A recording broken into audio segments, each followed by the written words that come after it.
पश्चिम बंगाल और पश्चिम बंगाल, ये हमारे देश का एक इकलौता वो राज्य है जो किसी न किसी कारण से हमेशा विवादों में बना ही रहता है।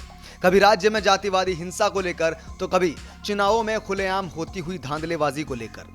वैसे भी ममता दीदी की सरकार को इन दिनों संदेश खाली यौन हिंसा को लेकर पूरे देश में जिल्लत का सामना करना पड़ रहा है। मुख्य आरोपी शाहजहां शेख को पश्चिम बंगाल पुलिस ने 55 दिनों बाद आखिरकार पकड़ ही लिया। खैर, ये तो थी संदेश खाली और शाहजहां शेख की बात, लेकिन इसके अलावा एक और मुद्दा है जिसे लेकर फिर से दीदी के बंगाल में सियासी गर्मी बढ़ गई है, और वो मुद्दा जुड़ा है राज्य में 17 लाख फर्जी वोटर को लेकर। लोकसभा चुनाव से पहले पश्चिम बंगाल में फर्जी मतदाताओं का मुद्दा एक बार फिर से गर्मा गया है। इसी क्रम में इस बार बाकायदा भाजपा नेता शुवेंदु अधिकारी के नेतृत्व में 6 सदस्यीय प्रतिनिधिमंडल बुधवार को चुनाव आयोग से मुलाकात करने गया। इतना ही नहीं, भाजपा नेताओं ने पश्चिम बंगाल के चीफ इलेक्टर ऑफिसर को एक ज्ञापन भी सौंपा है, जिसमें यह दावा किया गया है कि प्रदेश में 17 लाख फर्जी वोटर रजिस्टर्ड हैं, और इसके सबूत भी पेश करते हुए भाजपा नेताओं ने चुनाव आयोग को फर्जी मतदाताओं की लिस्ट भी सौंपी। भाजपा के आईटी सेल के अध्यक्ष अमित मालवीय ने एक वीडियो शेयर किया, जिसमें यह देखा जा सकता है कि शुवेंदु अधिकारी समेत कई भाजपा नेता अपने हाथों में झोला लिए हुए चुनाव आयोग के दफ्तर जा रहे हैं। बीजेपी के केंद्रीय नेतृत्व ने बंगाल में हो रही इस फर्जी वोटिंग पर अपनी चिंता जताई है। राज्य के मुख्य चुनाव आयुक्त से मुलाकात के बाद भाजपा ने कहा कि पश्चिम बंगाल में 17 लाख फर्जी वोटर पाए गए हैं। दोहरी एंट्री के सबूत हैं, कई मरे हुए लोगों के नाम भी अभी मतदाता सूची में है। बंगाल के भाजपा नेताओं का यह भी कहना है कि उन्होंने चुनाव आयुक्त को अपने सबूत दे दिए हैं। भाजपा नेता शुवेंदु अधिकारी ने आरोप लगाए हैं कि चुनावों के दौरान टीएमसी के पक्ष में फर्जी वोटिंग हुई थी।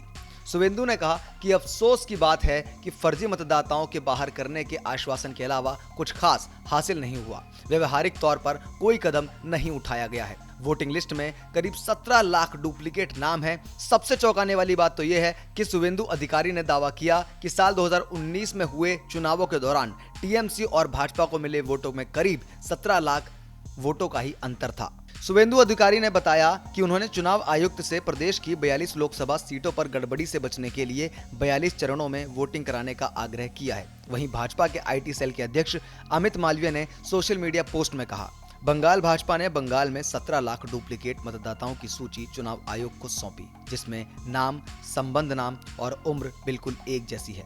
संयोग से 2019 में बीजेपी और टीएमसी के बीच 17 लाख का ही अंतर था। यदि पश्चिम बंगाल में निष्पक्ष चुनाव होने हैं तो चुनाव आयोग को फर्जी वोटों को पहले साफ करना होगा। ऐसा पहली बार नहीं है कि ममता सरकार पर बोगस वोटिंग के जरिए राज्य में जीत के आरोप लगे हों। पश्चिम बंगाल की मुख्यमंत्री ममता बनर्जी पर फर्जी वोट के जरिए चुनाव जीतने के आरोप हमेशा से लगते रहे हैं। उन पर यह आरोप है कि उन्होंने बांग्लादेशी घुसपैठियों को पश्चिम बंगाल में बसाकर उन्हें भारतीय वोटर बनाया। ऐसी कई रिपोर्ट्स भी सामने आ चुकी हैं, जहां कई बांग्लादेशी नागरिकों को पश्चिम बंगाल में जब पकड़ा गया तो बकायदा उनके पास भारत का आधार कार्ड तक मिला। लेकिन आगामी लोकसभा चुनाव को लेकर बीजेपी अब की बार टीएमसी के फर्जी वोटरों को रोकने के लिए पूरी तरह सक्रिय होकर आक्रामक मोड में है। जहां बंगाल की 42 सीटों में से बीजेपी इस बार 40 सीटों पर अपनी जीत का दावा ठोक रही है, वहीं टीएमसी ने भी इस बार पूरी जान इन चुनावों को जीतने में लगा दी है। मुद्दा वही है कि अगर ममता सरकार पर लगे 17 लाख फर्जी वोटरों वाली खबर पक्की निकली तो इन लोकसभा चुनावों में क्या ममता दीदी को मुंह की खानी पड़ेगी, और क्या 42 में से 40 भाजपा का मिशन बंगाल में पूरा होगा, ये तो समय ही बताएगा। बाकी इस पर आपकी जो भी राय है कमेंट बॉक्स में हमें जरूर बताइए, और इसी तरह की खबरों को देखने के लिए सब्सक्राइब कीजिए आरए न्यूज़ को।